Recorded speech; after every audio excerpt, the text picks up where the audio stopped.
Alright, good morning to you lovely viewers out there in YouTube's land. That's probably better for the audio. Anyway, made my delivery in Arizona. Barely. One bit of advice I can give to you guys that are doing multi-haul and own your own trailer. And you guys probably do this, and if you don't do it, you should do it. I don't know why I didn't do it, other than a dumbass moment on my part. Carry spare parts for your trailer.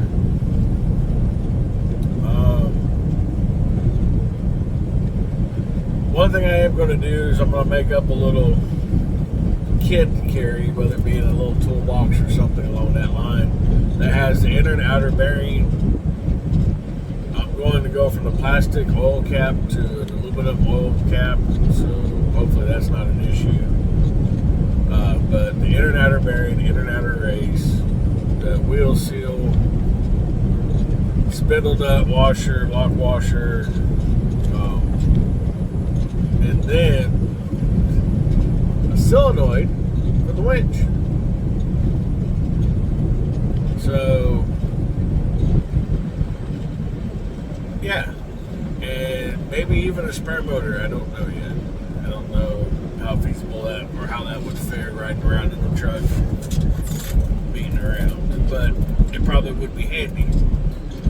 What brings me to the video and to my point is that at delivery, so the dealership's a small dealership, can't fit the truck into it. I didn't deliver out in the road, but I did deliver next door behind an Albertsons.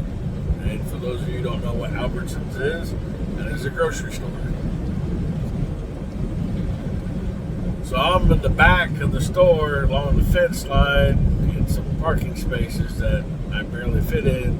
Well, not really. Making a delivery. The winch goes really, really slow, like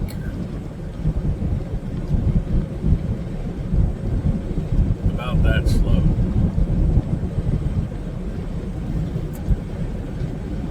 And what I notice is when the winch is engaged, the park lights on the trailer come on. So it's back feeding. So I don't know if the winch or the solenoid is trying to find the ground, or if they're just burned up and it's just drawing. Well, it can't be drawn because it's lighting stuff up, so it's back feeding into something. But anyway, beyond my scope of comprehension, and I'm sure someone's like, well, why don't you just go ahead and run down to Harbor Freight and go buy a winch? Well, I'd be fine and dandy, but I gotta walk my fat ass up, find the store manager, make sure it's okay with them to leave my trailer basically abandoned in the back of their parking lot behind their building, so I can drive all over Tucson trying to find a winch, Harbor Freight. And then I've got to uninstall one, reinstall one, or jerry rig, or come up with some kind of a concoction to mount the Harbor Freight winch to the trailer so I can get everything unloaded, and then manage to try to wire in a plug. Not everywhere there's a forklift plug, which I have an extra one of them. So I managed to get unloaded, and it was a pain in the ass. I had to work my ass off to get unloaded, and I did. So after I got unloaded, took my ass on up to Middlebury. Eric at on site, trailer repair. He's the last one to work on the trailer, so he's gonna work on it, and we're gonna go from there.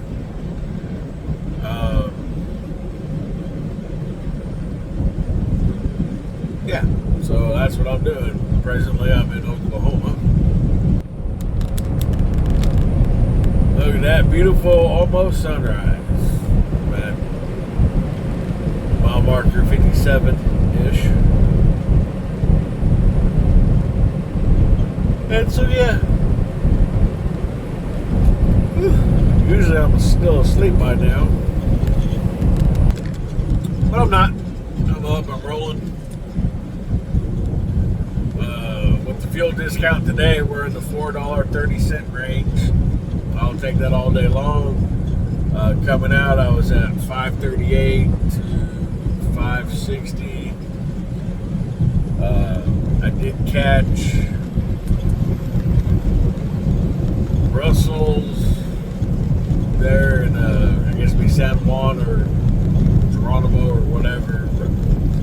Basically, the Texas-New Mexico line, Brussels, which is now the TA Express, they had it for $4.98. I filled up there, and that got me into Tucson.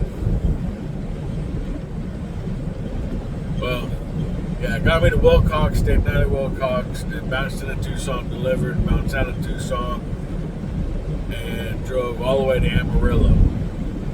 And I was still at just above a quarter tank. I put on 147 gallons. So I didn't think that was too bad. And so far, I think that was the best fuel mileage I got. It averaged out to 8 point, or an average, but it was like 8.5 miles per gallon. So I'm starting to figure out the old truck. I've kind of learned that PACCAR, I think, was kind of a collaboration with MAN Diesel. For those of you who are unaware, across the pond is a company called MAN, M-A-N.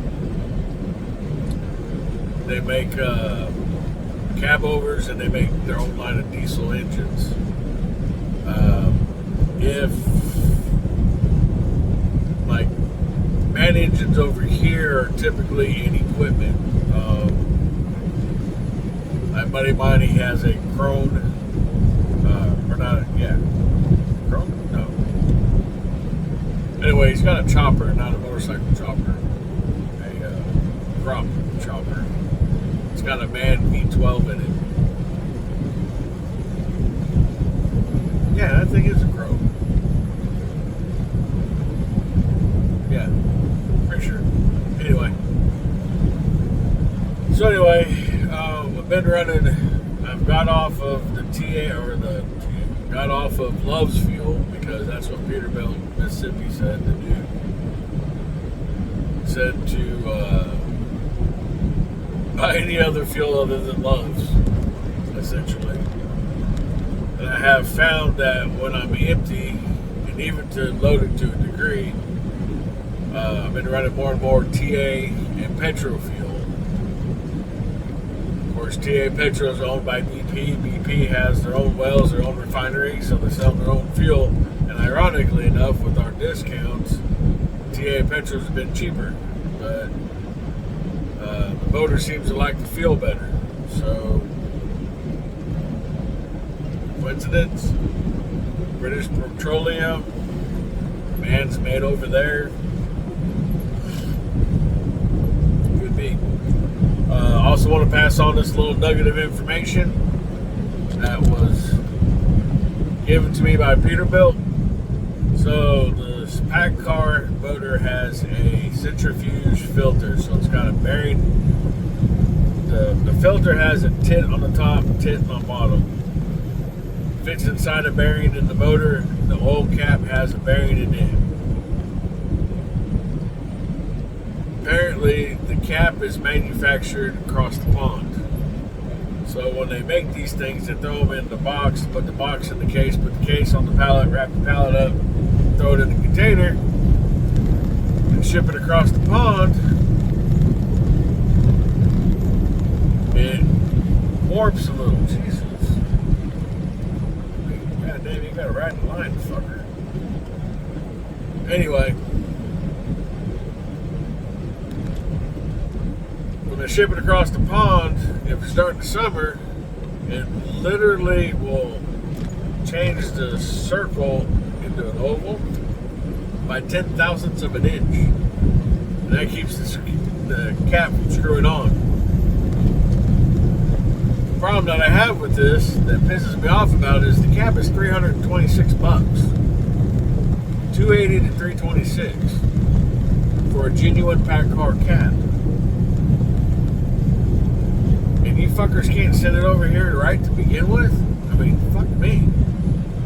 I try not to cuss, but good lord.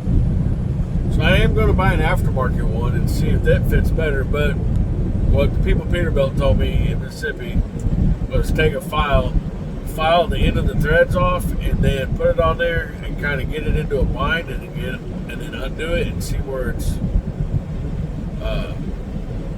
getting hung up at, and then file that down, and it should spin on.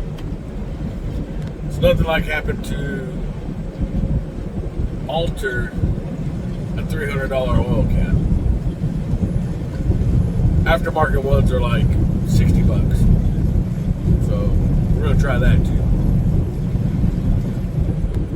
But anyway, I've held you up for about 12 minutes now on my little ranting and raving and whatnot. So that's about all I got, you know.